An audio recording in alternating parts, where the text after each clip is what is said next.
ವಿದ್ಯಾರ್ಥಿಗಳೇ, 10ನೇ ತರಗತಿ ಸಮಾಜ ವಿಜ್ಞಾನ ಪಾಠ ಬೋಧನೆಯ ಗಾಂಧೀಗ ಮತ್ತು ರಾಷ್ಟ್ರೀಯ ಹೋರಾಟ ಬೋಧನಾ ಸಂಚಿಕೆ 3 ಈ ವಿಷಯಕ್ಕೆ ತಮಗೆಲ್ಲರಿಗೂ ಕೂಡ ಸ್ವಾಗತವನ್ನು ಬಯಸುತ್ತೇನೆ. ವಿದ್ಯಾರ್ಥಿಗಳೇ, ಇಂದಿನ ಬೋಧನಾ ಸಂಚಿಕೆ 3 ಈ ವಿಷಯದಲ್ಲಿ ನಾವು ಈ ಕೆಳಕಂಡ ಕಲಿಕಾಂಶಗಳನ್ನು ಅಭ್ಯಾಸ ಮಾಡೋಣ. ಮುದ್ದು ಮಕ್ಕಳೇ, ರೈತರು ಮತ್ತು ಕಾರ್ಮಿಕರ ಪ್ರತಿಭಟನೆ, ಕಾರ್ಮಿಕ ಬಂಡಾಯ, ಬುಡಕಟ್ಟು ಬಂಡಾಯಗಳು ಹಾಗೂ ಭಾರತದ ಸ್ವಾತಂತ್ರ್ಯ ಚಳುವಳಿಯಲ್ಲಿ ಸುಭಾಷ್ ಚಂದ್ರ ಬೋಸ್ರವರ ಪಾತ್ರ ಈ ವಿಷಯಗಳನ್ನು ಕುರಿತು ಇಂದಿನ ತರಗತಿಯಲ್ಲಿ ಚರ್ಚೆಯನ್ನು ಆರಂಭಿಸೋಣ. ವಿದ್ಯಾರ್ಥಿಗಳೇ,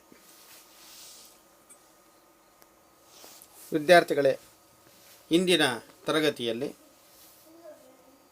ರೈತರ ಮತ್ತು ಕಾರ್ಮಿಕರ ಪ್ರತಿಭಟನೆಗಳ ಬಗ್ಗೆ ತಿಳಿಯೋಣ. ವಿದ್ಯಾರ್ಥಿಗಳೇ, ಸ್ವಾತಂತ್ರ್ಯ ಸಂಗ್ರಾಮದಲ್ಲಿ ರೈತ ಕಾರ್ಮಿಕ ಸಂಘಟನೆಗಳ ಪ್ರತಿಭಟನೆಗಳು ಕೂಡ ಪ್ರಮುಖವಾಗಿವೆ. ಈ ಸಂಘಟನೆಗಳು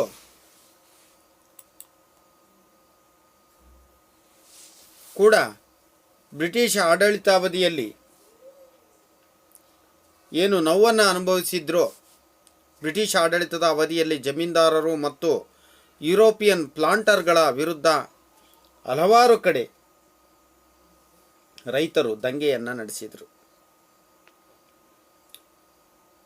ಇನ್ನೂ ಕೆಲವು ಸಂಘಟನೆಗಳು ಮಾರ್ಕ್ಸ್ವಾದದಿಂದಲೂ ಕೂಡ ಪ್ರಭಾವಿತವಾಗಿದ್ದವು. ವಿದ್ಯಾರ್ಥಿಗಳೇ, ಹೀಗೆ ರೈತರು ಮತ್ತು ಕಾರ್ಮಿಕರು ಸಹ ಬ್ರಿಟಿಷರ ವಿರುದ್ಧ ದಂಗೆಗಳನ್ನು ನಡೆಸಿದರು. ರಾಷ್ಟ್ರೀಯ ಹೋರಾಟದ ಭಾಗವಾಗಿ ರೈತರನ್ನು ಸಂಘಟಿಸುವ ಪ್ರಯತ್ನವನ್ನು ಭಾರತೀಯ ರಾಷ್ಟ್ರೀಯ ಕಾಂಗ್ರೆಸ್ ಮಾಡಿತು.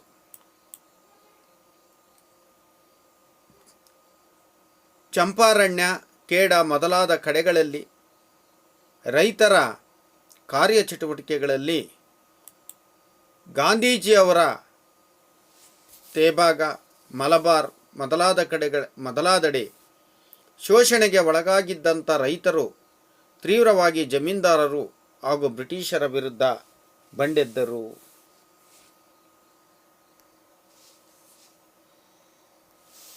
ವಿದ್ಯಾರ್ಥಿಗಳೇ, ಚಂಪಾರಣ್ಯ ಜಿಲ್ಲೆಯಲ್ಲಿ ನೀಲಿ ಬೆಳೆ ಬೆಳೆಯುವುದನ್ನು ಬ್ರಿಟಿಷರು ವಿರೋಧಿಸಿದರು.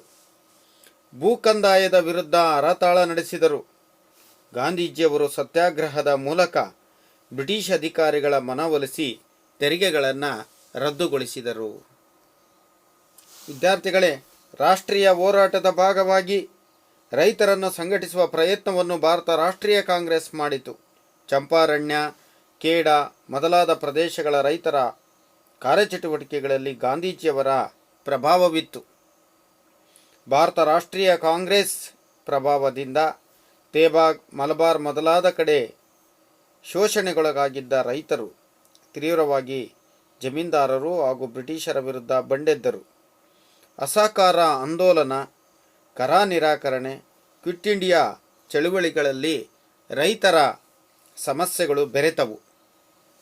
ಹಲವಾರು ಹೋರಾಟಗಳು ಎಡಪಂಥೀಯ ವಿಚಾರಧಾರೆಗಳಿಂದ ರಚನೆಗೊಂಡ ಕಿಸಾನ್ ಸಭಾದಡಿಯಲ್ಲಿ ಸಂಘಟನೆ ಹೊಂದಿದವು. ವಿದ್ಯಾರ್ಥಿಗಳೇ, ಈ ಹೋರಾಟಗಳು ಕೆಲವೊಮ್ಮೆ ಕಾಂಗ್ರೆಸ್ನೊಂದಿಗೆ ಮತ್ತು ಕೆಲವೊಮ್ಮೆ ಕಾಂಗ್ರೆಸ್ ವಿರುದ್ಧವಾದ ನಿಲುವನ್ನು ಹೊಂದುತ್ತಿದ್ದವು. ತೆಲಂಗಾಣ ರೈತರ ಹೋರಾಟವು ಜಮೀನ್ದಾರರು ಹಾಗೂ ನಿಜಾಮ ರಜಾಕಾರರ ವಿರುದ್ಧ ಪ್ರತಿಭಟಿಸಿತು. ಬಂಗಾಳದ ರೈತರು ಜಮೀನ್ದಾರರ ಶೋಷಣೆಯ ವಿರುದ್ಧ ದಂಗೆ ಎದ್ದರು. ಮಹಾರಾಷ್ಟ್ರದಲ್ಲಿ ರೈತರು ಕಡಿಮೆ ಕೂಲಿ ವಿರುದ್ಧ ಚಳುವಳಿಯನ್ನು ನಡೆಸಿದರು. ವಿದ್ಯಾರ್ಥಿಗಳೇ, ಕಾರ್ಮಿಕ ಬಂಡಾಯ. ಕಾರ್ಮಿಕರ ಹೋರಾಟವು 1827ರಲ್ಲಿ ಕಲ್ಕತ್ತಾದಲ್ಲಿ ಆರಂಭವಾಯಿತು. ಸೆಣಬು, ಬಟ್ಟೆ ಗಿರಣಿ ಕಾರ್ಮಿಕರು, ರೈಲ್ವೆ ಕೂಲಿಗಳು ತಮ್ಮ ಬೇಡಿಕೆಗಳಿಗಾಗಿ ಅವರು ಸಂಘಟಿತರಾಗತೊಡಗಿದರು. ರೈಲ್ವೆ ಕೂಲಿಗಳು ನಿಲ್ದಾಣದಲ್ಲಿ ಮುಷ್ಕರ ನಡೆಸಿ ಹೆಚ್ಚಿನ ಕೂಲಿಗಾಗಿ ಬ್ರಿಟಿಷ್ ಅಧಿಕಾರಿಗಳ ವಿರುದ್ಧ ಘೋಷಣೆಗಳನ್ನು ಕೂಗಿದರು. ಕಲ್ಕತ್ತಾದಲ್ಲಿ ಪ್ರಿಂಟರ್ಸ್ ಯೂನಿಯನ್ನವರು ಮತ್ತು ಬಾಂಬೆ ಬಟ್ಟೆ ಗಿರಣಿಗಳ ಕಾರ್ಮಿಕರು ರಾಷ್ಟ್ರೀಯ ಜಾಗೃತಿಯನ್ನು ಉಂಟು ಮಾಡಿದರು. ಮದ್ರಾಸ್ನಲ್ಲಿ ಲೇಬರ್ ಯೂನಿಯನ್ ಸ್ಥಾಪನೆಗೊಂಡಿತು. ನಂತರದಲ್ಲಿ ಕಾರ್ಮಿಕ ಸಂಘಟನೆಗಳು ಸ್ಥಾಪನೆಗೊಂಡವು. ಕಾಂಗ್ರೆಸ್ ಕಾರ್ಮಿಕ ಸಂಘಟನೆಗಳ ಇಂಥ ಚಳುವಳಿಗೆ ಬೆಂಬಲ ನೀಡಿತು.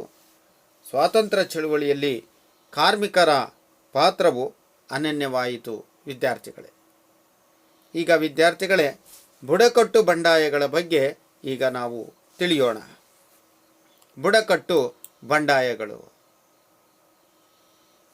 ಬ್ರಿಟಿಷ್ ಈಸ್ಟ್ ಇಂಡಿಯಾ ಕಂಪನಿಯ ಆಳ್ವಿಕೆಯಲ್ಲಿ ಜಾರಿಗೆ ತಂದ ಕಂದಾಯ ಮತ್ತು ಅರಣ್ಯ ನೀತಿಗಳು ಬುಡಕಟ್ಟು ದಂಗೆಗಳಿಗೆ ನೇರವಾಗಿ ಪ್ರೇರಣೆಯಾದವು. ಬುಡಕಟ್ಟು ಬಂಡಾಯಗಳಲ್ಲಿ ಸಂತಾಲರ ದಂಗೆ, ಕೋಲರ ದಂಗೆ ಮತ್ತು ಮುಂಡಾ ಚಳುವಳಿ ಪ್ರಮುಖವಾಗಿವೆ. ಕರ್ನಾಟಕದಲ್ಲಿ ಅಲಗಲಿಯ ಬೇಡರ ಬಂಡಾಯವು ಈ ನಿಟ್ಟಿನಲ್ಲಿ ಗಮನಾರ್ಹವಾದಂಥದ್ದು ಆಗಿದೆ. ವಿದ್ಯಾರ್ಥಿಗಳೇ, ಬುಡಕಟ್ಟು ಬಂಡಾಯಗಳಲ್ಲಿ ಸಂತಾಲರ ದಂಗೆ, ಕೋಲರ ದಂಗೆ ಮತ್ತು ಮುಂಡಾ ಚಳುವಳಿ ಪ್ರಮುಖವಾಗಿವೆ. ಕರ್ನಾಟಕದಲ್ಲಿ ಅಲಗಲಿಯ ಬೇಡರ ಬಂಡಾಯವು ಈ ನಿಟ್ಟಿನಲ್ಲಿ ನಾವು ಗಮನಿಸಬಹುದಾದಂಥ ಅಂಶವಾಗಿದೆ. ಹಾಗೆ ವಿದ್ಯಾರ್ಥಿಗಳೇ, ಸಂತಾಲ ಬುಡಕಟ್ಟು ದಂಗೆಯನ್ನು ಭಾರತದ ಆದ್ಯ ಹೋರಾಟ ಎಂದು ಗುರುತಿಸಲಾಗಿದೆ. ಗಮನಿಸಿ ವಿದ್ಯಾರ್ಥಿಗಳೇ, ಸಂತಾಲ ಬುಡಕಟ್ಟು ದಂಗೆಯನ್ನು ಭಾರತದ ಆದ್ಯ ಹೋರಾಟ ಎಂದು ಗುರುತಿಸಲಾಗಿದೆ.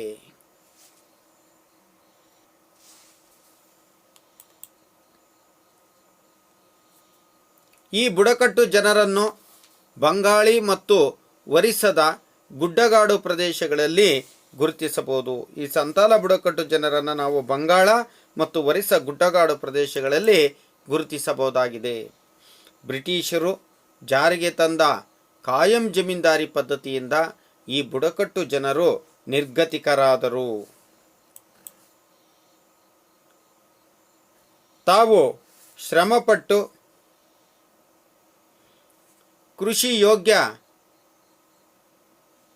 ಭೂಮಿಯನ್ನಾಗಿ ಪರಿವರ್ತಿಸಿದ ಈ ಬುಡಕಟ್ಟು ಜನರಿಂದ ಜಮೀನ್ದಾರರ ಕೈ ಸೇರಿತು. ಬ್ರಿಟಿಷರು ಜಾರಿಗೆ ತಂದಂತಹ ಕಾಯಂ ಜಮೀನ್ದಾರಿ ಪದ್ಧತಿಯಿಂದ ಈ ಬುಡಕಟ್ಟು ಜನರು ನಿರ್ಗತಿಕರಾದರು. ಬಂಗಾಳಿ ಜಮೀನ್ದಾರರು, ಲೇವಾದೇವಿಗಾರರು ಮತ್ತು ಕಂಪನಿ ಸರ್ಕಾರವು ಸಂತಾಲರ ನೇರ ಶೋಷಣೆಗೆ ಕಾರಣರಾದರು. ಸಂತಾಲರ ಶಾಂತಿಪ್ರಿಯತೆ ಮತ್ತು ಸಭ್ಯತೆಯನ್ನು ಕಂಪನಿ ಸರ್ಕಾರವು ಸಂತಾಲರ ನೇರ ಶೋಷಣೆಗೆ ಉಪಯೋಗಿಸಿಕೊಂಡಿತು. ವಿದ್ಯಾರ್ಥಿಗಳೇ, ಇದರಿಂದ ಅಸಮಾಧಾನಗೊಂಡಂತಹ ಸಂತಾಲರು ರಹಸ್ಯ ಸಭೆಗಳನ್ನು ನಡೆಸಿ ಜಮೀನ್ದಾರರು ಮತ್ತು ಲೇವಾದೇವಿಗಾರರನ್ನು ಲೂಟಿ ಮಾಡಲು ನಿರ್ಧರಿಸಿದರು.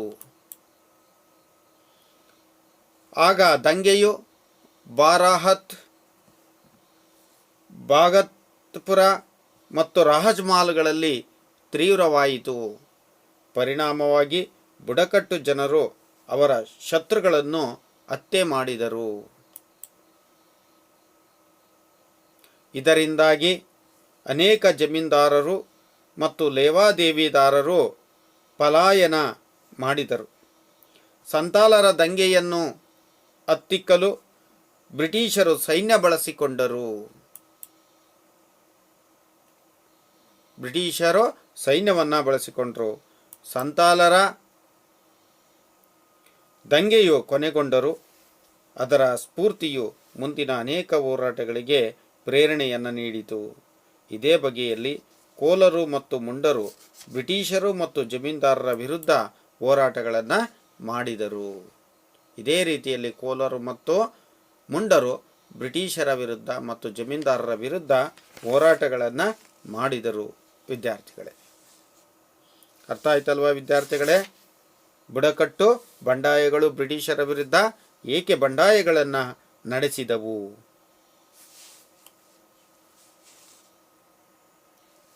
ವಿದ್ಯಾರ್ಥಿಗಳೇ, ಭಾರತದ ಸ್ವಾತಂತ್ರ್ಯ ಚಳುವಳಿಯಲ್ಲಿ ಮರೆಯಲಾಗದಂಥ ಮತ್ತೊಬ್ಬ ಮಹಾನ್ ವ್ಯಕ್ತಿ ಸುಭಾಷ್ ಚಂದ್ರ ಬೋಸ್. ಭಾರತದ ಸ್ವಾತಂತ್ರ್ಯ ಚಳುವಳಿಯಲ್ಲಿ ಸುಭಾಷ್ ಚಂದ್ರ ಬೋಸ್ರವರು ವಹಿಸಿದಂತಹ ಪಾತ್ರವನ್ನು ಕುರಿತು ನಾವು ಈಗ ಚರ್ಚೆಯನ್ನು ಮಾಡೋಣ. ವಿದ್ಯಾರ್ಥಿಗಳೇ, ಭಾರತ ಕಂಡಂಥ ಒಬ್ಬ ಮಹಾನ್ ಕ್ರಾಂತಿಕಾರಕ ಮತ್ತು ಸ್ವಾತಂತ್ರ್ಯ ಹೋರಾಟಗಾರ ಸುಭಾಷ್ ಚಂದ್ರ ಬೋಸ್. ಮೂಲತಃ ಇವರು ಒರಿಸ್ಸಾದ ಕಟಕ್ಕಿನವರು. ಭಾರತೀಯ ಸ್ವಾತಂತ್ರ್ಯ ಹೋರಾಟದಲ್ಲಿ ಸುಭಾಷ್ ಚಂದ್ರ ಬೋಸ್ರವರ ಪಾತ್ರವು ಒಂದು ದಿಟ್ಟವಾದಂತಹ ಮೈಲಿಗಲ್ಲು. ಭಾರತೀಯ ನಾಗರಿಕ ಸೇವಾ ಪರೀಕ್ಷೆಯಲ್ಲಿ ICSನಲ್ಲಿ 4ನೇ ರ್ಯಾಂಕ್ ಗಳಿಸಿದ್ದರು. ದೇಶಾಭಿಮಾನದಿಂದಾಗಿ ಬ್ರಿಟಿಷ್ ಸರ್ಕಾರದ ಪ್ರತಿಷ್ಠಿತ ಹುದ್ದೆಯನ್ನು ತ್ಯಜಿಸಿ ಸ್ವಾತಂತ್ರ್ಯ ಚಳುವಳಿಗೆ ಧುಮುಕಿದರು. ಹಾಗಾಗಿ ಇವರನ್ನು ನೇತಾಜಿ ಎಂದು ಜನ ಕರೆದರು, ನೇತಾಜಿ ಎಂದು ಜನಪ್ರಿಯರಾದರು. ವಿದ್ಯಾರ್ಥಿಗಳೇ, ನೋಡಿ ವಿದ್ಯಾರ್ಥಿಗಳೇ, ಈ ಚಿತ್ರದಲ್ಲಿರ್ತಕ್ಕಂಥ ಭಾವಚಿತ್ರ ಯಾರದು? ನೇತಾಜಿ ಸುಭಾಷ್ ಚಂದ್ರ ಬೋಸ್.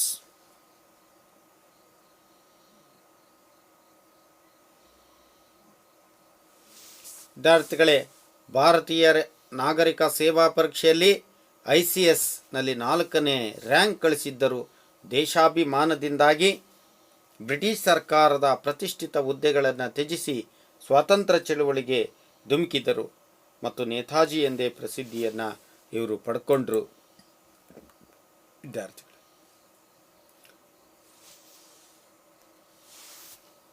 ವಿದ್ಯಾರ್ಥಿಗಳೇ, ಗಾಂಧೀಜಿಯವರ ಸೌಮ್ಯ ಹೋರಾಟಕ್ಕೆ ಪರ್ಯಾಯವಾಗಿ 30ರ ದಶಕದ ಪ್ರಾರಂಭದಲ್ಲಿ ವಿದೇಶದಲ್ಲಿ ನೆಲೆಗೊಂಡ ಭಾರತೀಯರನ್ನು ಸಂಘಟಿಸಿ ಬ್ರಿಟಿಷರ ವಿರುದ್ಧ ಹೋರಾಡುವ ಪ್ರಯತ್ನದಲ್ಲಿದ್ದರು.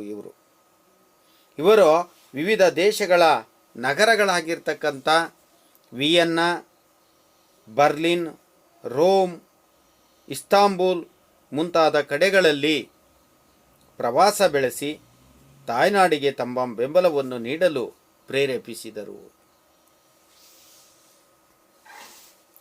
ವಿದ್ಯಾರ್ಥಿಗಳೇ, ಹಾಗೆ ಯುರೋಪಿನಲ್ಲಿ ಉದಯಿಸಿದ ಕಮ್ಯುನಿಸ್ಟ್ ಮತ್ತು ಸಮಾಜವಾದಿ ಅಲೆಯು ಭಾರತದಲ್ಲಿ ಕಾಂಗ್ರೆಸ್ ಸಂಘಟನೆಯನ್ನು ಕೂಡ ಬದಲಾವಣೆಗೆ ಒಳಪಡಿಸಿತು. ಕಾಂಗ್ರೆಸ್ಸಿನ ಒಳಗೂ ಸಹ ಸ್ಪಷ್ಟವಾಗಿ ಸಮಾಜವಾದಿ ಎಡಪಂಥೀಯು ಗೋಚರಿಸತೊಡಗಿತು. ಈ ಹಿನ್ನೆಲೆಯಲ್ಲಿ ಭಾರತದಲ್ಲಿ 1934ರ ವೇಳೆಗೆ ಜವಾಹರ್ಲಾಲ್ ನೆಹರು ಮತ್ತು ಸುಭಾಷ್ ಚಂದ್ರ ಬೋಸರು ಕಾಂಗ್ರೆಸ್ ಪಕ್ಷದ ಒಳಗಡೆಯೇ ಕಾಂಗ್ರೆಸ್ ಸಮಾಜವಾದಿ ಪಕ್ಷವನ್ನು ಸ್ಥಾಪಿಸಿದರು. ಭಾರತೀಯ ರಾಷ್ಟ್ರೀಯ ಕಾಂಗ್ರೆಸ್ನ ಹರಿಪುರ ಅಧಿವೇಶನದಲ್ಲಿ ಸುಭಾಷ್ ಚಂದ್ರ ಬೋಸರು ಅಧ್ಯಕ್ಷರಾದರು. ಗಾಂಧೀಜಿಯವರ ಬೆಂಬಲದೊಂದಿಗೆ ಭಾರತೀಯ ರಾಷ್ಟ್ರೀಯ ಕಾಂಗ್ರೆಸ್ನ ಹರಿಪುರ ಅಧಿವೇಶನದಲ್ಲಿ ಗಾಂಧೀಜಿಯವರ ಬೆಂಬಲದೊಂದಿಗೆ ಸುಭಾಷ್ ಚಂದ್ರ ಬೋಸ್ರವರು ಅಧ್ಯಕ್ಷರಾದರು. ವಿದ್ಯಾರ್ಥಿಗಳೇ, ಬ್ರಿಟಿಷರ ಯುದ್ಧ ನೀತಿ ತಯಾರಿಗೆ ಸಂಬಂಧಿಸಿದಂತೆ ಮೃದು ಧೋರಣೆಯನ್ನು ಹೊಂದಿದ್ದ ಗಾಂಧೀಜಿ ಮತ್ತು ಬ್ರಿಟಿಷರ ವಿರುದ್ಧ ಕಠಿಣ ಧೋರಣೆ ಹೊಂದಿದ್ದ ಸುಭಾಷ್ ಚಂದ್ರ ಬೋಸರ ನಡುವೆ ಬಾಂಧವ್ಯದಲ್ಲಿ ಬಿರುಕು ಉಂಟಾಯಿತು. ಗಾಂಧೀಜಿಯವರು ಅಂತಾರಾಷ್ಟ್ರೀಯ ನೆರವನ್ನು ಈ ಸಂದರ್ಭದಲ್ಲಿ ಕೋರದೇ ಇದ್ದುದನ್ನು ಸುಭಾಷ್ ಚಂದ್ರ ಬೋಸ್ರವರು ಆಕ್ಷೇಪಿಸಿದರು. 1938ರ ಕಾಂಗ್ರೆಸ್ನ ಹರಿಪುರ ಅಧಿವೇಶನದಲ್ಲಿ ಸುಭಾಷ್ ಚಂದ್ರ ಬೋಸ್ರವರು ಗಾಂಧೀಜಿಯವರ ವಿರೋಧದ ನಡುವೆಯೂ ಕಾಂಗ್ರೆಸ್ಸಿನ ಅಧ್ಯಕ್ಷರಾಗಿ ಆಯ್ಕೆಗೊಂಡರು. ನಂತರ ದಿನಗಳಲ್ಲಿ ಗಾಂಧೀಜಿ ಮತ್ತು ಸುಭಾಷ್ ಚಂದ್ರ ಬೋಸ್ರವರ ನಡುವೆ ಭಿನ್ನಾಭಿಪ್ರಾಯಗಳು ಹೆಚ್ಚಾಗತೊಡಗಿದವು. ಕಾಂಗ್ರೆಸ್ನ ಒಳಗಿದ್ದು ಬ್ರಿಟಿಷರನ್ನು ತೀವ್ರವಾಗಿ ಹಿಮ್ಮೆಟ್ಟಿಸಬೇಕೆನ್ನುವಂತಹ ಸುಭಾಷ್ ಚಂದ್ರ ಬೋಸ್ರವರ ಕಾರ್ಯಚಟುವಟಿಕೆಗಳಿಗೆ ಹಿನ್ನಡೆಯುಂಟಾಯಿತು. ಸುಭಾಷ್ ಚಂದ್ರ ಬೋಸರು ಕಾಂಗ್ರೆಸ್ನ ಚಟುವಟಿಕೆಗಳು ಮತ್ತು ಗಾಂಧೀಜಿಯವರ ಕಾರ್ಯವಿಧಾನದಿಂದ ಬೇಸರಗೊಂಡು ಕಾಂಗ್ರೆಸ್ನಿಂದ ಹೊರಬಂದು ಫಾರ್ವರ್ಡ್ ಬ್ಲಾಕ್ ಎಂಬತಕ್ಕಂಥ ಒಂದು ಪಕ್ಷವನ್ನು ಇವರು ಕಟ್ಟಿದರು. ವಿದ್ಯಾರ್ಥಿಗಳೇ ನೋಡಿ, ಗಾಂಧೀಜಿಯವರ ಕಾರ್ಯವಿಧಾನದಿಂದ ಬೇಸರಗೊಂಡು ಹೊರಬಂದಂತಹ ಸುಭಾಷ್ ಚಂದ್ರ ಬೋಸ್ರವರು ಯಾವ ಪಕ್ಷವನ್ನು ಕಟ್ಟಿದರೋ ವಿದ್ಯಾರ್ಥಿಗಳೇ, ಫಾರ್ವರ್ಡ್ ಬ್ಲಾಕ್ ಎಂಬ ಹೊಸ ಪಕ್ಷವನ್ನು ಕಟ್ಟಿದರು. ಇದು ಕಾಂಗ್ರೆಸ್ನ ಒಳಗೆ ಇದ್ದು ಪ್ರಗತಿಪರ ಮತ್ತು ತೀವ್ರತರ ಆಶಯಗಳನ್ನು ಇದು ಹೊಂದಿತ್ತು. ಬ್ರಿಟಿಷರ ಯುದ್ಧ ತಯಾರಿ ಹಾಗೂ ಜಾಗತಿಕ ಯುದ್ಧದಲ್ಲಿ ಭಾರತದ ಪಾಲ್ಗೊಳ್ಳುವಿಕೆಯನ್ನು ಸುಭಾಷ್ ಚಂದ್ರ ಬೋಸರು ವಿರೋಧಿಸಿದರು. ಪರಿಣಾಮವಾಗಿ ಬ್ರಿಟಿಷ್ ಸರ್ಕಾರ ಸುಭಾಷ್ ಚಂದ್ರ ಬೋಸರವರನ್ನು ಬಂಧಿಸಿತು. ಬ್ರಿಟಿಷ್ ಸರ್ಕಾರ ಸುಭಾಷ್ ಚಂದ್ರ ಬೋಸ್ರವರನ್ನು ಬಂಧಿಸಿತು. ಬ್ರಿಟಿಷ್ ವಿರೋಧಿ ಶಕ್ತಿಗಳೊಳಗೂಡಿ ಬ್ರಿಟಿಷರ ವಿರುದ್ಧ ಹೋರಾಡಲು ಬಯಸಿ ಅವರು ಗೃಹ ಬಂಧನದಿಂದ ತಪ್ಪಿಸಿಕೊಂಡು ಜರ್ಮನಿಗೆ ತೆರಳಿದರು. ವಿದ್ಯಾರ್ಥಿಗಳಲ್ಲಿ ಗಮನಿಸಬಹುದು, ಜರ್ಮನಿಗೆ ತೆರಳಿದರು. ಜರ್ಮನಿಯ ಸರ್ವಾಧಿಕಾರಿ ಹಿಟ್ಲರ್ನನ್ನು ಭೇಟಿಯಾಗಿ ಇವರಿಗೆ ಎಲ್ಲ ಸಹಾಯವನ್ನು ನೀಡುವ ಭರವಸೆಯನ್ನು ಹಿಟ್ಲರ್ ವ್ಯಕ್ತಪಡಿಸಿದರು. ಬೋಸರು ಜರ್ಮನಿಯಲ್ಲಿ ಭಾರತೀಯ ಯುದ್ಧ ಖೈದಿಗಳನ್ನು ಸಂಘಟಿಸಿದರು ಹಾಗೂ ಯುದ್ಧ ಖೈದಿಗಳನ್ನು ಸಂಘಟಿಸಿ ಆಜಾದ್ ಹಿಂದ್ ರೇಡಿಯೋ ಮೂಲಕ ತಮ್ಮ ಭಾಷಣಗಳನ್ನು ಭಾರತೀಯರಿಗೆ ಪ್ರಸಾರ ಮಾಡಿದರು.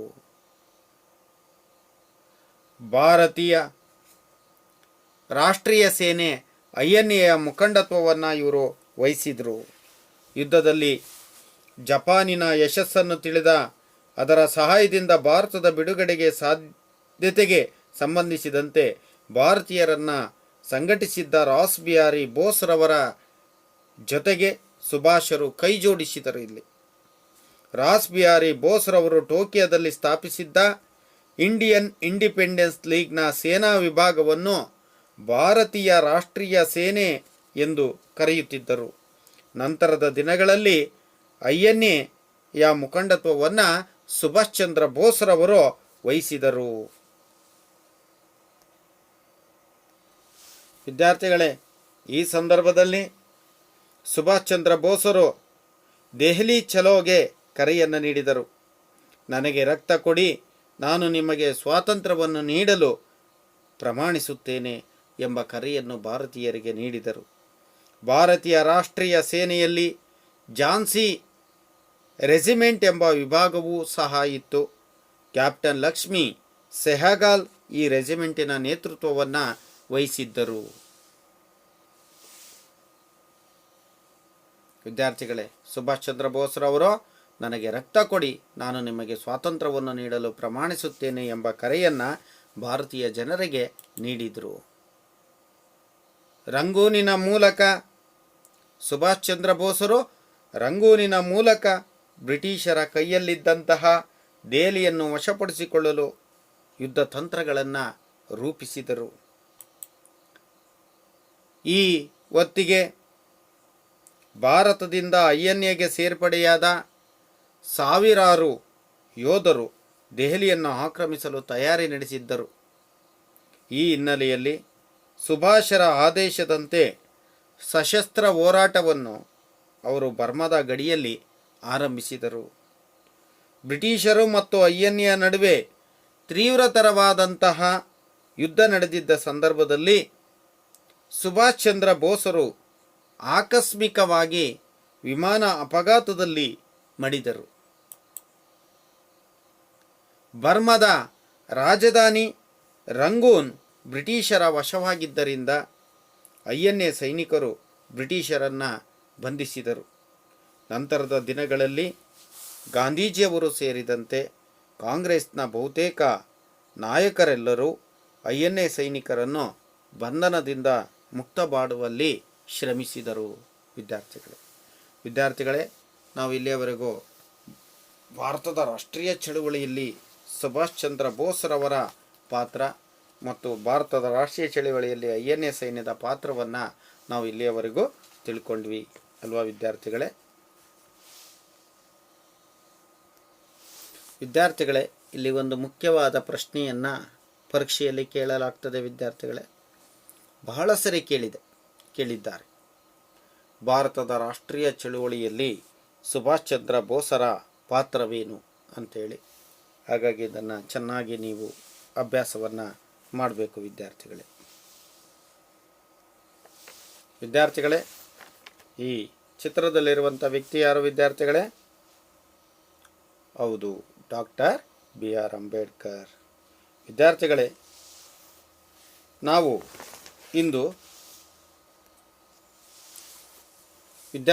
ನಾವು ಈಗ ಡಾಕ್ಟರ್ BR ಅಂಬೇಡ್ಕರ್, ಭಾರತದಲ್ಲಿ ಅಂಬೇಡ್ಕರ್ ಅವರ ಹೋರಾಟ ಮತ್ತು ಸಂವಿಧಾನ ರಚಿಸುವಲ್ಲಿ ಮತ್ತು ಸಮಾಜದಲ್ಲಿ ಅಸ್ಪೃಶ್ಯತೆಯ ವಿರುದ್ಧ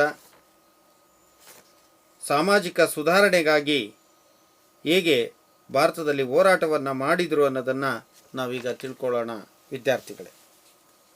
ವಿದ್ಯಾರ್ಥಿಗಳೇ, ಅಂಬೇಡ್ಕರ್ ಅವರು ಸಾಮಾಜಿಕ ಸಮಾನತೆ ಇಲ್ಲದೆ ರಾಜಕೀಯ ಸ್ವಾತಂತ್ರ್ಯವು ಅರ್ಥಹೀನ ಎಂದು ಡಾಕ್ಟರ್ BR ಅಂಬೇಡ್ಕರ್ ಅವರು ಬಲವಾಗಿ ನಂಬಿದ್ದರು. ಅಂಬೇಡ್ಕರ್ ಅವರು ಜಾತಿ ವ್ಯವಸ್ಥೆಯ ಬಗ್ಗೆ ಅಧ್ಯಯನ ನಡೆಸಿ ಅದರ ವಿನಾಶಕ್ಕೆ ಹೋರಾಟಗಳನ್ನು ರೂಪಿಸಿದಂಥ ವ್ಯಕ್ತಿಗಳು.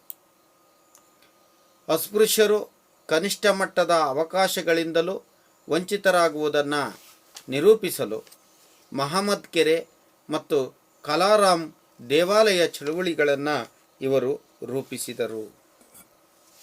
ವಿದ್ಯಾರ್ಥಿಗಳೇ, ಅಂಬೇಡ್ಕರ್ ಅವರು ಭಾರತವನ್ನು ಕೇವಲ ಒಂದು ರಾಜಕೀಯ ಪರಿಕಲ್ಪನೆಯಾಗಿ ಕಾಣದೆ ಅದರ ಒಟ್ಟಾರೆ ಮುಖವನ್ನು ಪರಿಚಯಿಸಿದರು. ಇವರು ಜಾತಿ ವ್ಯವಸ್ಥೆಯ ಬಗ್ಗೆ ಅಧ್ಯಯನ ನಡೆಸಿ ಅದರ ವಿನಾಶಕ್ಕೆ ಹೋರಾಟಗಳನ್ನು ರೂಪಿಸಿದರು.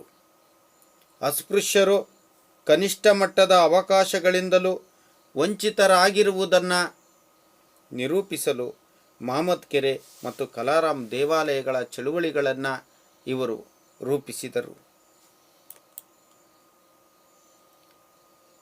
ಇಲ್ಲಿ ಅದನ್ನು ಕಾಣ್ಬೋದು ವಿದ್ಯಾರ್ಥಿಗಳೇ. ಸಾರ್ವಜನಿಕ ಕೆರೆ, ದೇವಸ್ಥಾನ ಇವುಗಳನ್ನು ಅಸ್ಪೃಶ್ಯರಿಗೆ ಬಳಸಲಿಕ್ಕೆ ಸ್ವತಃ ತಾವೇ ನಿಂತು ಇದರ ವಿರುದ್ಧ ಹೋರಾಟಗಳನ್ನು ಚಳುವಳಿಗಳನ್ನು ಇವರು ರೂಪಿಸಿದರು. ಹಾಗೆಯೇ ವಿದ್ಯಾರ್ಥಿಗಳೇ, ಇವರು 3 ದುಂಡು ಮೇಜಿನ ಪರಿಷತ್ತಿನ ಹಿಂದಿನ ತರಗತಿಯಲ್ಲಿ ನಾವು ತಿಳ್ಕೊಂಡಿದ್ದೀವಿ. ಇವರು 3 ದುಂಡು ಮೇಜಿನ ಪರಿಷತ್ತಿನ ಸಮಾವೇಶಗಳಲ್ಲಿ ಭಾಗವಹಿಸಿದ್ದರು. ಉದ್ಧಾರ ಮತ್ತು ಅಸ್ಪೃಶ್ಯರ ಮುಖಂಡತ್ವಕ್ಕೆ ಸಂಬಂಧಿಸಿದಂತೆ ಗಾಂಧೀಜಿ ಮತ್ತು ಅಂಬೇಡ್ಕರ್ ನಡುವೆ ಭಿನ್ನಾಭಿಪ್ರಾಯಗಳು ಮೂಡಿದವು. ಅಸ್ಪೃಶ್ಯರ ರಕ್ಷಣೆಗಾಗಿ ಪ್ರತ್ಯೇಕ ಮತಕ್ಷೇತ್ರಗಳನ್ನು ಬಯಸಿದ್ದು ಗಾಂಧಿ ಮತ್ತು ಅಂಬೇಡ್ಕರ್ ನಡುವೆ ವಿವಾದಕ್ಕೆ ಕಾರಣವಾಯಿತು. ವಿದ್ಯಾರ್ಥಿಗಳೇ, ಅಂಬೇಡ್ಕರ್ ಅವರು ಕಾಂಗ್ರೆಸ್ ಪಕ್ಷವನ್ನು ಸೇರದೆ ಬಹಿಷ್ಕೃತ ಹಿತಕಾರಿಣಿ ಸಭಾ ಎಂಬ ಸಂಘಟನೆಯನ್ನು ಹಾಗೂ ಸ್ವತಂತ್ರ ಕಾರ್ಮಿಕ ಪಕ್ಷ ಎಂಬ ಸ್ವತಂತ್ರ ಪಕ್ಷವನ್ನು ಸ್ಥಾಪಿಸಿದರು. ಪ್ರಬುದ್ಧ ಭಾರತ, ಜನತಾ, ಮೂಕನಾಯಕ, ಬಹಿಷ್ಕೃತ ಭಾರತ ಪತ್ರಿಕೆಗಳನ್ನು ಇವರು ಹೊರಡಿಸಿದರು. ಪ್ರಬುದ್ಧ ಭಾರತ, ಜನತಾ, ಮೂಕನಾಯಕ, ಬಹಿಷ್ಕೃತ ಭಾರತ ಪತ್ರಿಕೆಗಳನ್ನು ಹೊರಡಿಸಿದರು.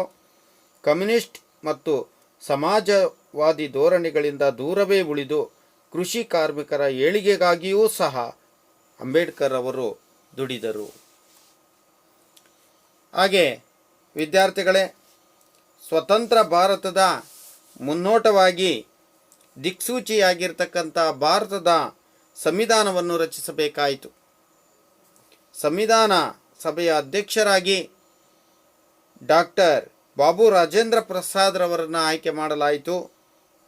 ಮುಂದುವರೆದು ಸಂವಿಧಾನ ಕರಡು ರಚನಾ ಸಮಿತಿಯ ಅಧ್ಯಕ್ಷರನ್ನಾಗಿ ಡಾಕ್ಟರ್ BR ಅಂಬೇಡ್ಕರ್ ಅವರನ್ನು ಸಂವಿಧಾನ ರಚನಾ ಸಮಿತಿಯು ಸರ್ವಾನುಮತದಿಂದ ಇವರನ್ನು ಆಯ್ಕೆ ಮಾಡಿತು.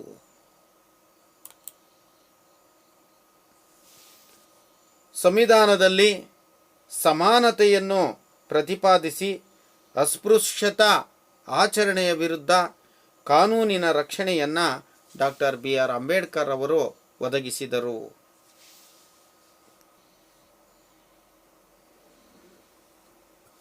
ವಿದ್ಯಾರ್ಥಿಗಳೇ, ಅಸ್ಪೃಶ್ಯತಾ ಆಚರಣೆಯನ್ನು ಅಪರಾಧವೆಂದು ಭಾರತದ ಸಂವಿಧಾನ ಪರಿಗಣಿಸಿದೆ.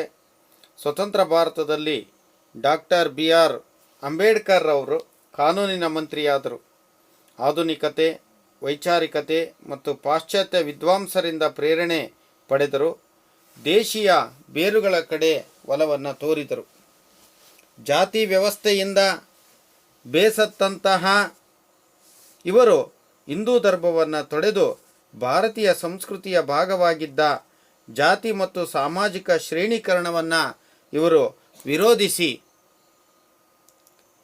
ಸ್ವತಂತ್ರ ಭಾರತದಲ್ಲಿ ಅಂಬೇಡ್ಕರ್ ಕಾನೂನು ಮಂತ್ರಿಯಾಗಿ ಇಷ್ಟೆಲ್ಲ ಮಾಡಿದ್ರು. ಕೊನೆಗೆ ತಮ್ಮ ಜೀವನದಲ್ಲಿ ಈ ಜಾತಿ ವ್ಯವಸ್ಥೆಯಿಂದ ಬೇಸತ್ತಂಥ ಅಂಬೇಡ್ಕರ್ ಅವರು ಹಿಂದೂ ಧರ್ಮವನ್ನು ತೊರೆದು ಬೌದ್ಧ ಧರ್ಮವನ್ನು ಸ್ವೀಕರಿಸಿದರು.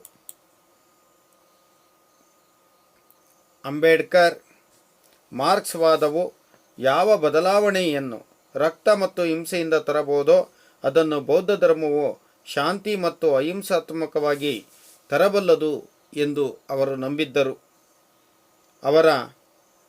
ಅಂಬೇಡ್ಕರ್ ಅವರ ಜೀವಮಾನದ ಸಾಧನೆಗಾಗಿ ಭಾರತ ಸರ್ಕಾರವು ಇವರಿಗೆ ಮರಣೋತ್ತರವಾಗಿ ಭಾರತ ರತ್ನ ಪ್ರಶಸ್ತಿಯನ್ನು ನೀಡಿ ಗೌರವಿಸಿದೆ. ವಿದ್ಯಾರ್ಥಿಗಳೇ,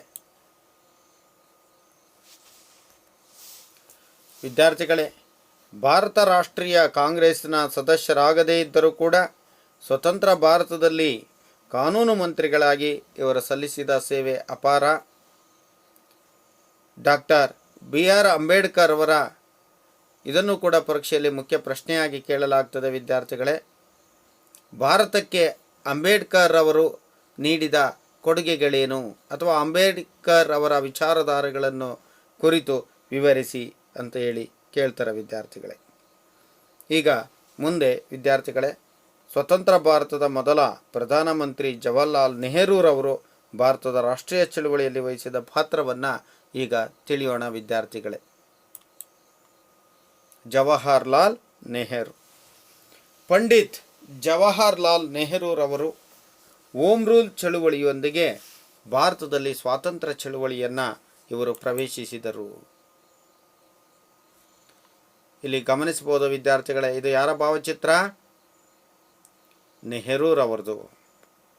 1920ರಲ್ಲಿ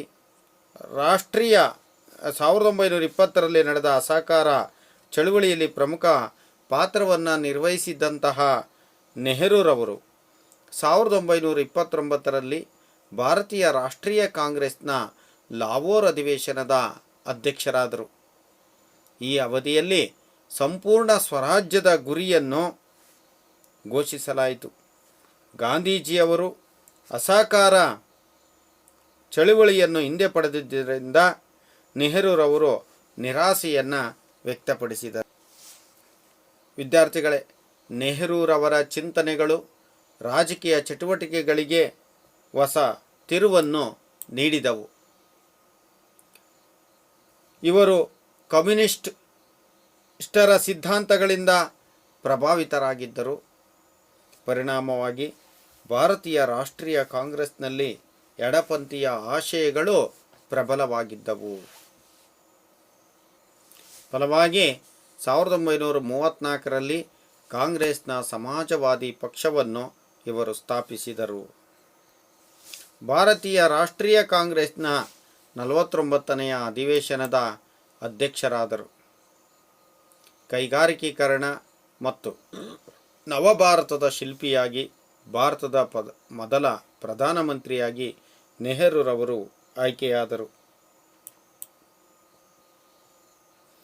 ಸರ್ದಾರ್ ವಲ್ಲಭಭಾಯ್ ಪಟೇಲ್ ಅವರ ನೇತೃತ್ವದಲ್ಲಿ ದೇಶೀಯ ಸಂಸ್ಥಾನಗಳ ವಿಲೀನೀಕರಣಕ್ಕೆ ಇವರು ಕಾರಣರಾದರು. ಭಾಷಾವಾರು ಪ್ರಾಂತ್ಯಗಳ ರಚನೆಯ ಮೂಲಕ ಭಾರತಕ್ಕೆ ವಿವಿಧತೆಯನ್ನು ಒಪ್ಪುವ ತಾಂತ್ವಿಕ ತಳಹದಿಯನ್ನು ಇವರು ಹಾಕಿದರು. ಮಿಶ್ರ ಆರ್ಥಿಕ ನೀತಿಯು ನೆಹರೂರವರ ಆಧುನಿಕ ಭಾರತದ ಅಭಿವೃದ್ಧಿಯ ಮೈಲಿಗಲ್ಲು ಆಯಿತು. ಬೃಹತ್ ಕೈಗಾರಿಕೀಕರಣದಿಂದ ದೇಶದ ಅಭಿವೃದ್ಧಿ ಸಾಧ್ಯ ಎಂಬುದಾಗಿ ಬಲವಾಗಿ ಇವರು ನಂಬಿದ್ದರು. ಸ್ವಾತಂತ್ರ್ಯ ನಂತರ ಪಂಚವಾರ್ಷಿಕ ಯೋಜನೆಗಳ ಮೂಲಕ ದೇಶದ ಅಭಿವೃದ್ಧಿಯ ಕನಸನ್ನು ಕಂಡರು. ಭಾರತವು ಅಣುಶಕ್ತಿಯನ್ನು ಹೊಂದಬೇಕೆನ್ನುವ ಆಶಯದಿಂದ ಎಚ್.ಜೆ. ಬಾಬಾ ಅವರ ನೇತೃತ್ವದಲ್ಲಿ ಅಣುಶಕ್ತಿ ಉತ್ಪಾದನೆಗೆ ಭದ್ರ ತಳಹದಿಯನ್ನು ಇವರು ರೂಪಿಸಿದರು. ವಿದೇಶಾಂಗ ನೀತಿಗೆ ಸಂಬಂಧಿಸಿದಂತೆ ಅಲಿಪ್ತ ನೀತಿಯನ್ನು ಇವರು ಪ್ರತಿಪಾದಿಸಿದರು. ಪಂಚಶೀಲ ತತ್ವಗಳ ಆಧಾರದ ಮೇಲೆ ಶಕ್ತಿ ರಾಜಕಾರಣದಿಂದ ದೂರವೇ ಉಳಿದು ಶಾಂತಿ ಸಹಬಾಳ್ವೆಯ ಸೂತ್ರಗಳನ್ನು ಇವರು ಅನುಷ್ಠಾನಕ್ಕೆ ತರಲು ಕಾರಣರಾದರು. 1964ರಲ್ಲಿ ನಿಧನವನ್ನು ಹೊಂದಿದರು. ಹೀಗೆ ಭಾರತಕ್ಕೆ ತಮ್ಮದೇ ಆದಂಥ ಕೊಡುಗೆಯನ್ನು ಜವಾಹರ್ಲಾಲ್ ನೆಹರೂರವರು ನೀಡಿದ್ದಾರೆ. ವಿದ್ಯಾರ್ಥಿಗಳೇ, ಸ್ವಾತಂತ್ರ್ಯ ಚಳುವಳಿಯಲ್ಲಿ ನಂತರ ಭಾರತ ಸ್ವಾತಂತ್ರ್ಯ ಗಳಿಸಿದ ಮೇಲೆ ನೆಹರೂರವರು ಭಾರತಕ್ಕೆ ನೀಡಿದ ಕೊಡುಗೆಗಳನ್ನು ನಾವು ಇಲ್ಲಿಯವರೆಗೂ ಚರ್ಚಿಸಿದ್ವಿ ಅಲ್ಲ ವಿದ್ಯಾರ್ಥಿಗಳೇ. ಭಾರತದ ಸ್ವಾತಂತ್ರ್ಯ ಹೋರಾಟದಲ್ಲೂ ಮತ್ತು ಸ್ವತಂತ್ರ ಭಾರತಕ್ಕೆ ನೆಹರೂರವರು ಪ್ರಧಾನಮಂತ್ರಿಯಾದ ನಂತರ ರಾಷ್ಟ್ರಕ್ಕೆ ನೀಡಿದಂತಹ ಕೊಡುಗೆಗಳನ್ನು ನಾವು ತಿಳ್ಕೊಂಡ್ವಿ ವಿದ್ಯಾರ್ಥಿಗಳೇ. ಇಲ್ಲಿರುವ ಚಿತ್ರವನ್ನು ಗಮನಿಸಿ ವಿದ್ಯಾರ್ಥಿಗಳೇ. ಇದು ಯಾರ್ದು ಊಹಿಸ್ಲಿಕ್ಕಾಗಲಿಲ್ವಾ ವಿದ್ಯಾರ್ಥಿಗಳೇ? ಊಹಿಸಿ. ಭಾರತದ ವಿಭಜನೆಗೆ ಕಾರಣವಾದಂಥ ವ್ಯಕ್ತಿ ಮೊಹಮ್ಮದ್ ಅಲಿ ಜಿನ್ನಾ.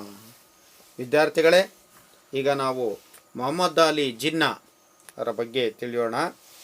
ಮೊಹಮ್ಮದ್ ಅಲಿ ಜಿನ್ನಾರವರು 1906ರಲ್ಲಿ ಭಾರತೀಯ ರಾಷ್ಟ್ರೀಯ ಕಾಂಗ್ರೆಸ್ಸನ್ನು ಸೇರಿದರು. ಹಾಗೂ ದಾದಾಬಾಯಿ ನವರೋಜಿಯವರ ಖಾಸಗಿ ಕಾರ್ಯದರ್ಶಿಯಾಗಿಯೂ ಸಹ ಇವರು ಕೆಲಸವನ್ನು ನಿರ್ವಹಿಸಿದ್ದರು. ತಿಲಕರ ವಿರುದ್ಧದ ಮೊಕದ್ದಮೆಗಳ ಸಂದರ್ಭದಲ್ಲಿ ಅವರ ಪರ ವಹಿಸಿದ್ದರಿಂದ ಇದು ಜಿನ್ನಾರವರಿಗೆ ಅತೀವ ಪ್ರಶಂಸೆಯನ್ನೂ ಸಹ ತಂದುಕೊಟ್ಟಿತ್ತು. ಇವರು ಹೋಮ್ ರೂಲ್ ಲೀಗನ್ನು ಸೇರಿದರು. 1916ರಲ್ಲಿ ಅನೇಕ ಸಮಾವೇಶಗಳಲ್ಲಿ ಹಿಂದೂ ಮತ್ತು ಮಹಮ್ಮದೀಯರ ನಡುವಿನ ಏಕತೆಯ ಅಗತ್ಯವನ್ನು ತಿಳಿಸಿ ಬ್ರಿಟಿಷರ ವಿರುದ್ಧದ ಚಳುವಳಿಯನ್ನು ಇವರು ಹಿಂದೂ ಮತ್ತು ಮಹಮ್ಮದೀಯರ ನಡುವಿನ ಏಕತೆಯ ಅಗತ್ಯತೆಯನ್ನು ತಿಳಿಸಿದರು. ಮುಸ್ಲಿಂ ಪರ ರಾಜಕಾರಣಿ ಎಂದು ಬಿಂಬಿತವಾಗಿದ್ದರಿಂದ ಬ್ರಿಟಿಷರ ಬಳುವಳಿಯನ್ನು ಜಿನ್ನಾರವರು ವಿರೋಧಿಸಿದರು.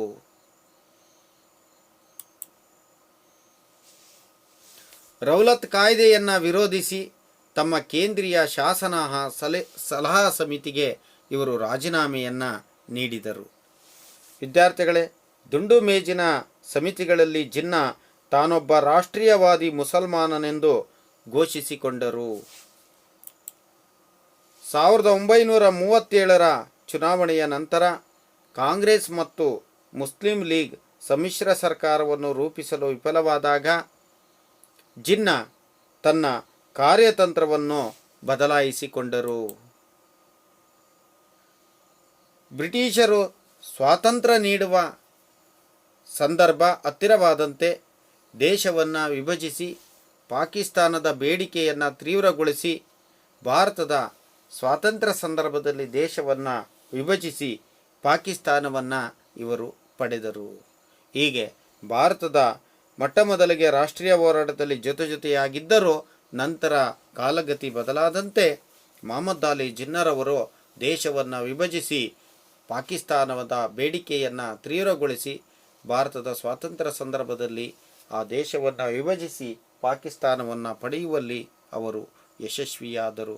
ವಿದ್ಯಾರ್ಥಿಗಳೇ, ಇಲ್ಲೂ ಕೂಡ ಒಂದು ಮುಖ್ಯವಾದ ಪ್ರಶ್ನೆಯನ್ನು ಕೇಳಲಾಗ್ತದೆ ವಿದ್ಯಾರ್ಥಿಗಳೇ. ಮೊಹಮ್ಮದ್ ಅಲಿ ಜಿನ್ನಾ ಭಾರತದ ವಿಭಜನೆಗೆ ಹೇಗೆ ಕಾರಣರಾದರು ಅಂತ. ಈಗ ವಿದ್ಯಾರ್ಥಿಗಳೇ, ಕೊನೆಯದಾಗಿ ಭಾರತದ ವಿಭಜನೆ. ಅಖಂಡ ಭಾರತವು ಭಾರತ ಮತ್ತು ಪಾಕಿಸ್ತಾನಗಳಾಗಿ ವಿಭಜನೆಯಾಯಿತು. ಇದರ ಬಗ್ಗೆ ಈಗ ನಾವು ಕೊನೆಯದಾಗಿ ಅಭ್ಯಾಸವನ್ನು ಮಾಡೋಣ ವಿದ್ಯಾರ್ಥಿಗಳೇ. ಸ್ವಾತಂತ್ರ್ಯ ಚಳುವಳಿಯ ಉದ್ದಕ್ಕೂ ಭಾರತೀಯ ರಾಷ್ಟ್ರೀಯ ಕಾಂಗ್ರೆಸ್ ಅಖಂಡ ರಾಷ್ಟ್ರದ ಕಲ್ಪನೆಯನ್ನು ಹೊಂದಿತ್ತು. ಆದರೆ ಮೊಹಮ್ಮದ್ ಅಲಿ ಜಿನ್ನಾ ಅವರು ಮುಸ್ಲಿಮರಿಗೆ ಪ್ರತ್ಯೇಕ ರಾಷ್ಟ್ರದ ಬೇಡಿಕೆಯನ್ನು ಅವರು ನಿರಂತರವಾಗಿ ಮಂಡಿಸುತ್ತಲೇ ಬಂದರು.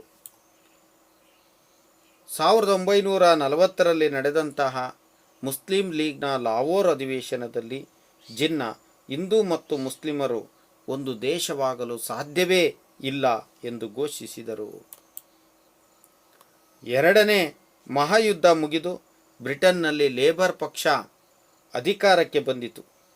ಇದು ಭಾರತದಲ್ಲಿನ ರಾಜಕೀಯ ಬಿಕ್ಕಟ್ಟನ್ನು ಶಮನಗೊಳಿಸಲು ಕ್ರಮ ಕೈಗೊಂಡಿತು.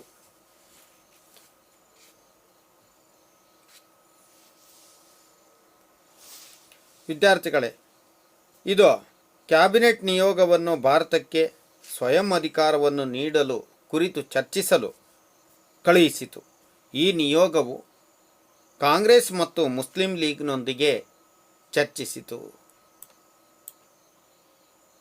ಕ್ಯಾಬಿನೆಟ್ ನಿಯೋಗವು ಕಾಂಗ್ರೆಸ್ ಮತ್ತು ಮುಸ್ಲಿಂ ಲೀಗ್ನೊಂದಿಗೆ ಚರ್ಚಿಸಿ ಭಾರತಕ್ಕೆ ಫೆಡರಲ್ ಮಾದರಿಯ ಸರ್ಕಾರ ರಚನೆ, ಸಂವಿಧಾನ ರಚನಾ ಸಭೆ ಕರೆಯುವುದು ಮತ್ತು ಮಧ್ಯಂತರ ರಾಷ್ಟ್ರೀಯ ಸರ್ಕಾರವನ್ನು ಸ್ಥಾಪಿಸಲು ಶಿಫಾರಸು ಮಾಡಿತು. ಆದರೆ ಕಾಂಗ್ರೆಸ್ ಮತ್ತು ಮುಸ್ಲಿಂ ಲೀಗ್ ನಡುವೆ ಮಧ್ಯಂತರ ಸರ್ಕಾರ ರಚಿಸುವ ವಿಚಾರದಲ್ಲಿ ಭಿನ್ನತೆ ಉಂಟಾಯಿತು. ಮುಸ್ಲಿಮರಿಗಾಗಿ ಪ್ರತ್ಯೇಕ ರಾಷ್ಟ್ರಕ್ಕಾಗಿ 1946 ಆಗಸ್ಟ್ 16ರಂದು ನೇರ ಕಾರ್ಯಾಚರಣೆಯ ದಿನಕ್ಕೆ ಮುಸ್ಲಿಂ ಲೀಗ್ ಕರೆ ನೀಡಿತು. ವಿದ್ಯಾರ್ಥಿಗಳೇ,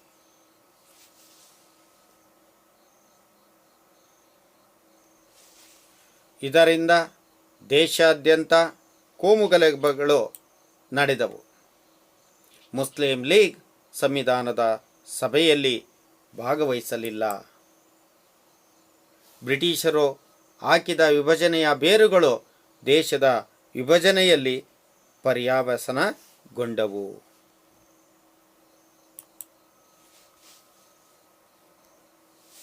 ವಿದ್ಯಾರ್ಥಿಗಳೇ, ಕಾಂಗ್ರೆಸ್ ಮತ್ತು ಮುಸ್ಲಿಂ ಲೀಗ್ ಸಂಬಂಧ ತೀರಾ ಹದಗೆಟ್ಟಿತು. ಈ ಸಮಯದಲ್ಲಿ ಬ್ರಿಟಿಷ್ ಸರ್ಕಾರ ಶೀಘ್ರವಾಗಿ ಅಧಿಕಾರವನ್ನು ಹಸ್ತಾಂತರಿಸುವುದಾಗಿ ತಿಳಿಸಿ 1946ರ ಮಾರ್ಚ್ನಲ್ಲಿ ಲಾರ್ಡ್ ಮೌಂಟ್ ಬ್ಯಾಟನ್ ರವರು ಭಾರತಕ್ಕೆ ವೈಸ್ರಾಯಿಯಾಗಿ ಕಳುಹಿಸಿತು. ಬ್ರಿಟಿಷ್ ಸರ್ಕಾರ ಈ ಸಂದರ್ಭದಲ್ಲಿ ತಡ ಮಾಡದೆ 1946ರ ಮಾರ್ಚ್ನಲ್ಲಿ ಲಾರ್ಡ್ ಮೌಂಟ್ ಬ್ಯಾಟನ್ ರವರನ್ನು ಭಾರತಕ್ಕೆ ವೈಸ್ರಾಯಿಯಾಗಿ ಕಳುಹಿಸಿತು.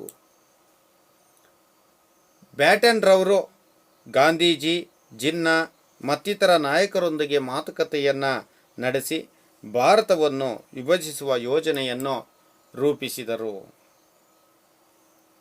1947ರ ಜುಲೈನಲ್ಲಿ ಭಾರತದ ಸ್ವಾತಂತ್ರ್ಯ ಮಸೂದೆಯ ಕಾಯ್ದೆಯ ರೂಪವನ್ನು ಪಡೆಯಿತು. 1947ರ ಆಗಸ್ಟ್ 15ರಂದು ಭಾರತ ಮತ್ತು ಪಾಕಿಸ್ತಾನ ಎಂಬ ಎರಡು ಪ್ರತ್ಯೇಕ ರಾಷ್ಟ್ರಗಳು ಉದಯಿಸಿದವು.